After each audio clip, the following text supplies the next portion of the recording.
What's going on? What's going on, everybody? How's everybody doing? I hope everybody is doing well today. I hope you're having a great Sunday. And because I am, and I am super excited to come out and actually do a podcast here on iHeartRadio where we are talking to leaders.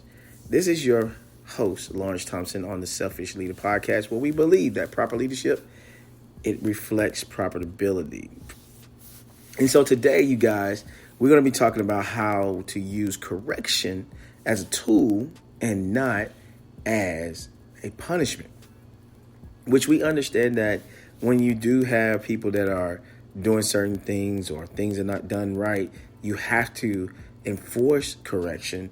But if you're using it just for punishment, if you're using it just to,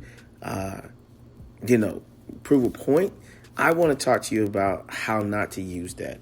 And so as we dive into this topic, I'm going to talk about a story and then we'll go from there. So once again, you guys, you're listening to the Selfish Leader Podcast, where we believe that profitability, proper leadership reflects profitability. So let's go into it and let's talk about it. So today, you guys, man, we're using the topic of correction. And correction can come in many forms, from writing up, firing, talking to, and stuff like that. And so you can have many forms of that.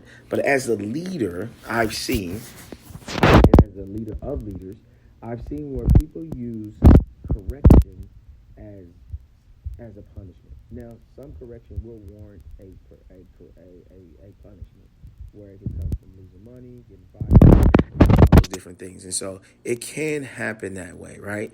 But most correction, 90% of the correction, can be fixed and used as a tool. And so if you use correction as a tool, then there's no telling where your team can go. There's no telling what your team could become, because now they don't see your correction as this thing that you have the ability to just come down on them. You now have the ability to fix them and make them better. And so if you're not using correction to make people better, which is it is called correction, doing corrective actions towards them, then you are just looking to fire somebody, or you just looking to prove your point, or you just looking to use your authority in a way where it destroys and become destructive to your team, which will in turn reflect you. And so as you leading your team, you want to know that when they're doing things, when they're stepping out, when people come up and want to see them and know whatever, it's a great reflection of yourself. And so I want to give you a story about what happened to me, where I had to use correction in a way where it benefited my team, but it also benefited me. Well, I had this team that I was over in the Navy, and I came into this where they were already functioning, it already was flowing, but they had some things that was kind of off, right? They was getting in trouble a little bit, and they was not completing maintenance and stuff like that. And so I got in there, and they had a leader over them. And the leader that was over them, she didn't lead in a way that it produced stuff. She did it more so on intimidation. Basically, because she had the rank, she can enforce obedience. And see, in the civilian world, you can do the same thing. As long as you have that authority, you can enforce obedience. Now, the worst thing in the civilian side is people can say, forget you, and they leave, right? Or they can go off on you and whatever, and they do whatever, they leave. In the military, you can't do that. You got to come back and see each other, right? But there is punishments that can come up with that, right? But when I saw that, what I did is I removed her authority and made her work under one of the junior airmen. Now, you may say, man, that was the wrong way to do that, because you can't do that in the civilian world. Then people will start leaving. People will start complaining. They will go to HR and all that type of stuff. And I get that. But when I removed that authority, I pulled her aside and talked to her and told her why, right? I did not just remove the authority and let her hang there. I removed that authority and told her why. And I gave her an explanation on why I took it away from her. Because what I wanted her to realize is that she was not too long in that position. She didn't get to where she's at without climbing the ranks, without fighting to get there, but she was there. And so is she or are she doing different things or doing the things that was done to her to the junior troops? That's the reason why she's not getting the great productivity out of them. She's not getting the camaraderie. She's not giving the morale is low. So when she began to work underneath the junior airmen, now the junior airmen cannot lead, right? They don't know how to lead. So they got to come and ask me for questions, come and ask me whatever. What I did is I empowered them, and I empowered them in a way. I empowered that junior airman, him, in a way where people understood that I am, backing what he say 100%. But understand this is that I'm still training. So in the midst of me, using correction to help build up my leader, I end up building up a junior leader that did not know that they were going to be in a leadership position. And what it also did was it allowed that junior person to not only get out of their shell, but also realize what leaders go through day by day and understand once they move up to this position, they understand and they know it. So I'm still in a place of training the junior leader, but also being effective with my leader.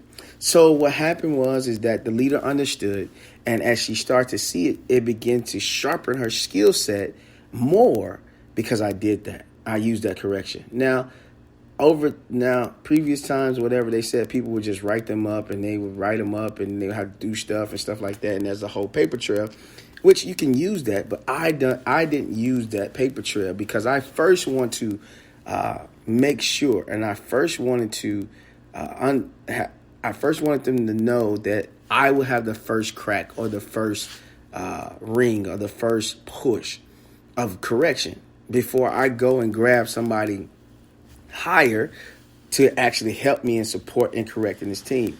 I'm letting them know that I'm the first line of defense. I'm the one that supports them. I'm the one that's going to be there to help them.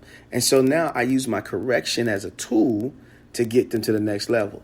And that's what you have to do. Even in civilian world, there's a way that you can use correction as a tool. You may have to write them up, but then understand when you write them up, you let them know that this write-up is a write-up, but also understand I am the only one that sees this, but this is to let you know what is my expectations, what is your expectations. And then when you sign this, you understand that after this, if something else comes up or something else go through with it, we'll pull this up and say, hey, you understood what I said. So then there's no excuses, because then now the next step is that I have to do what I got to do. And a lot of times when I say I have to do what I have to do, it's not to say I have to do what I have to do to say I'm going to fire you. It's saying I have to do what I have to do, meaning that you're going to do it the way I instructed, right? The way I'm putting it in place. And I'm going to show you how I do it and maintain it that way, right? And so that is still a form or level of correction by you jumping in there and doing it and showing them and saying what you have to do. And so what I want to do is just really get leaders to understand that correction is not always there so that you can get rid of somebody or that you can remove somebody. Because I feel like removing somebody is small fruit, is baby, is easy. It's very easy. But for somebody to go in and implement something to push them to that next level or push them to where you want them to go, that is the hardest thing to do, but that's what you want. Because if you continue to keep releasing people just so you can get to where you got to go, then you have to retrain. There's a lot of work you have to do to retrain. You know what I'm saying? Then to have somebody there, I mean, not retrain, but to train somebody else, then to, sit there and retrain this person that's been there for a while. Because you're going to lose that level of expertise. I don't care if it's 3 weeks or it's 13 years, you're still going to lose that level of expertise, which in turn is going to hinder and slow the progress of your team.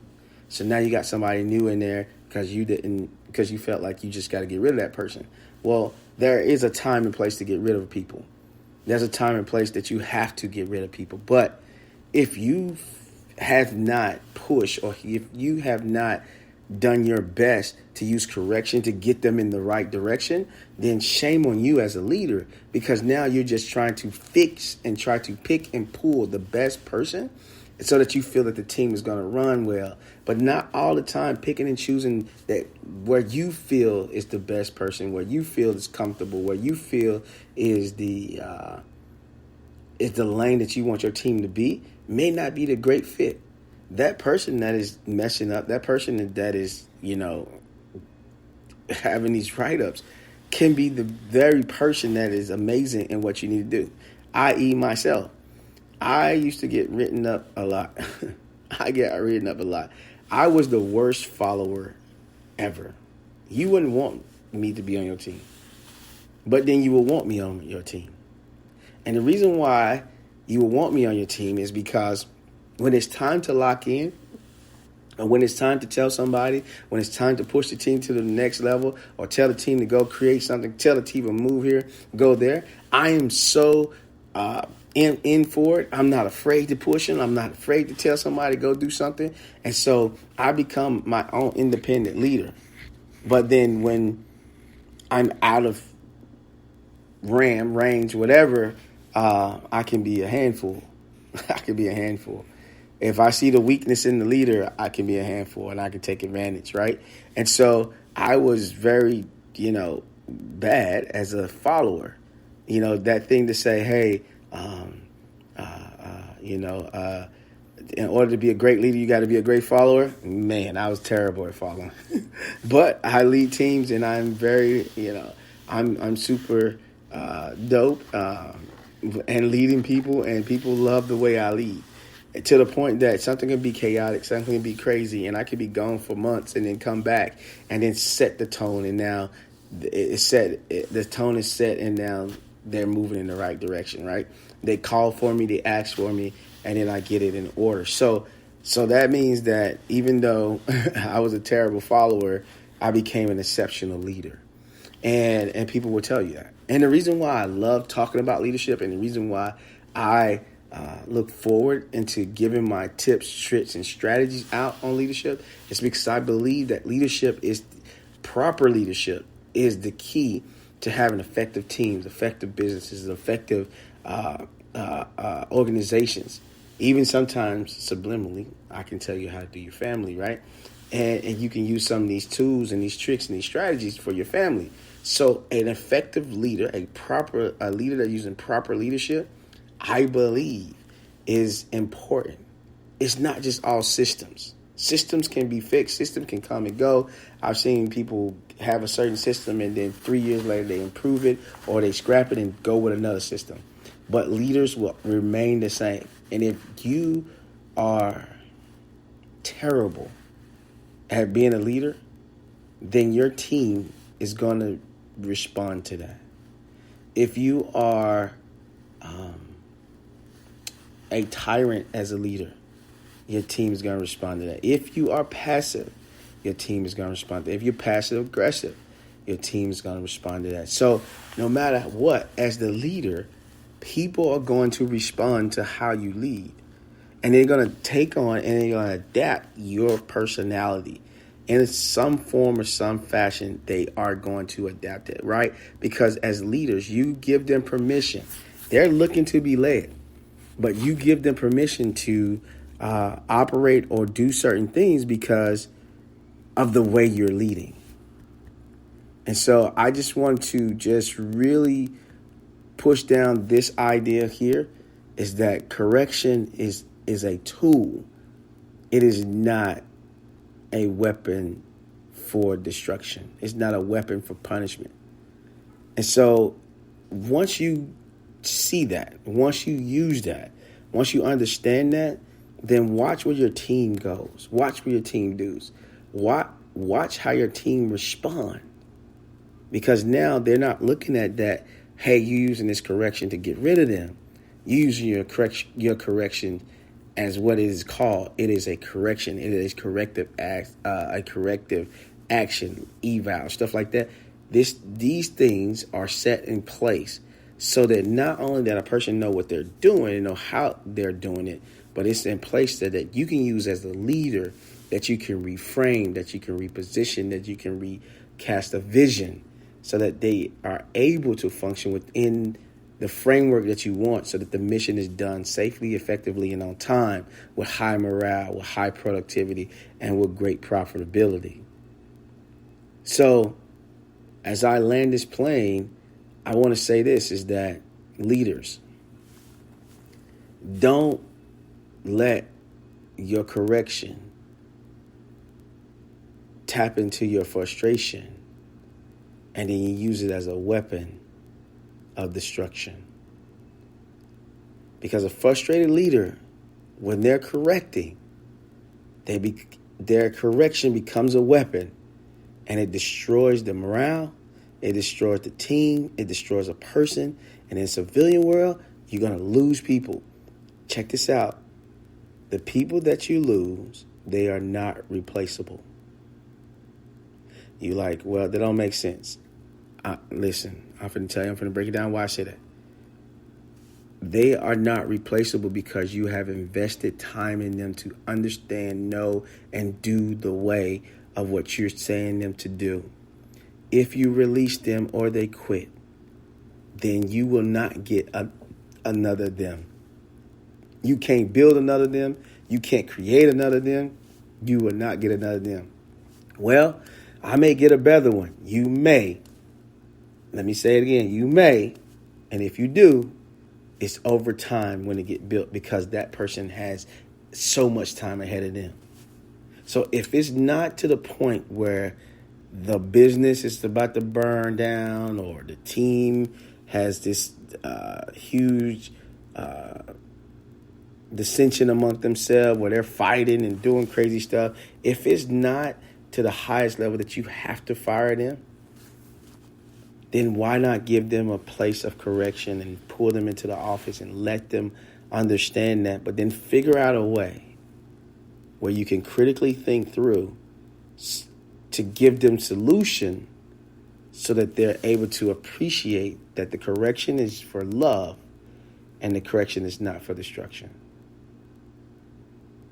Say it again, that the correction is for love and it's not for destruction. So leaders, this is your time, this is your moment, and I am dropping this in your ear, man. And I appreciate everyone that listens to this, everyone that does this, that understands what I'm doing here when it comes to me talking about the selfish leader. I will talk one day about, in this season, about why I call it the selfish leader. I know that there's a book out that calls things the servant leader, right? I actually really know the author.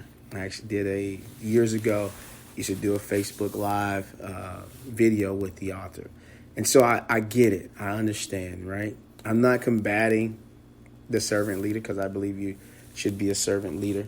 This is to support the servant leader. This is the opposite side of it, that the selfish leader is an important leader. And I want you to be selfish as a leader. You must be selfish as a leader, because there's only one way to get the mission done. And that's the effective, efficient, and on-time way. There'll be multiple ways to get to that end point, but it needs to be effective, efficient, and on time.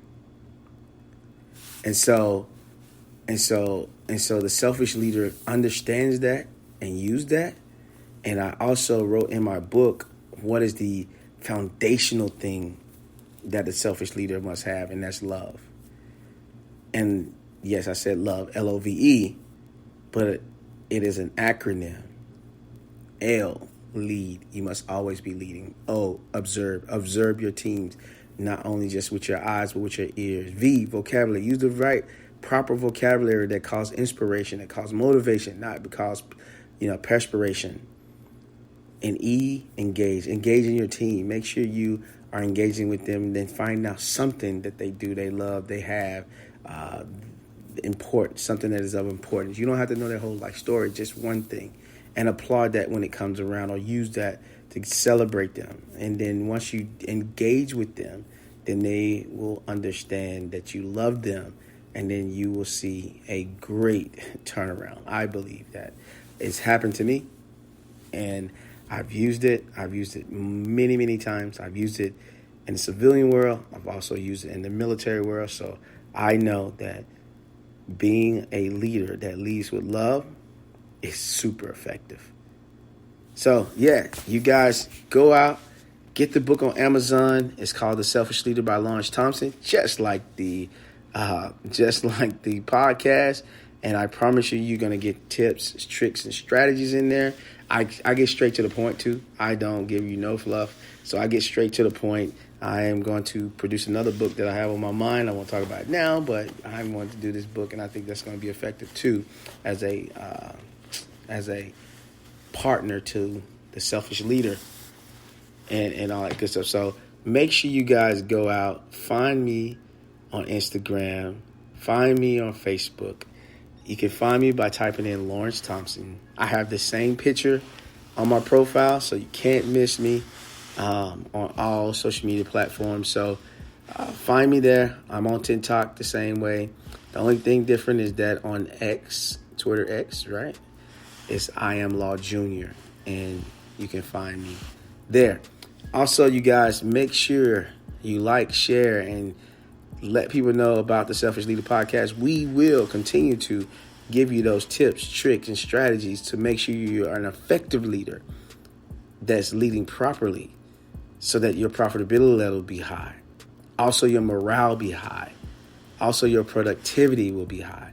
Because I believe if you get these foundational things right and you become the selfish leader, which is coupled with humility, got to read the book. If you become the selfish leader, all these elements will help your team.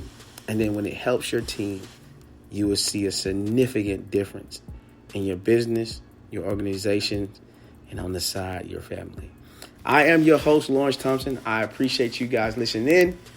And we're going to get out of here because we believe on the Selfish Leader podcast that proper leadership reflects profitability. And profitability is not just money. Profitability is results. So I love you guys. Be amazing. Be awesome. And I'll see you next Sunday. Let's go.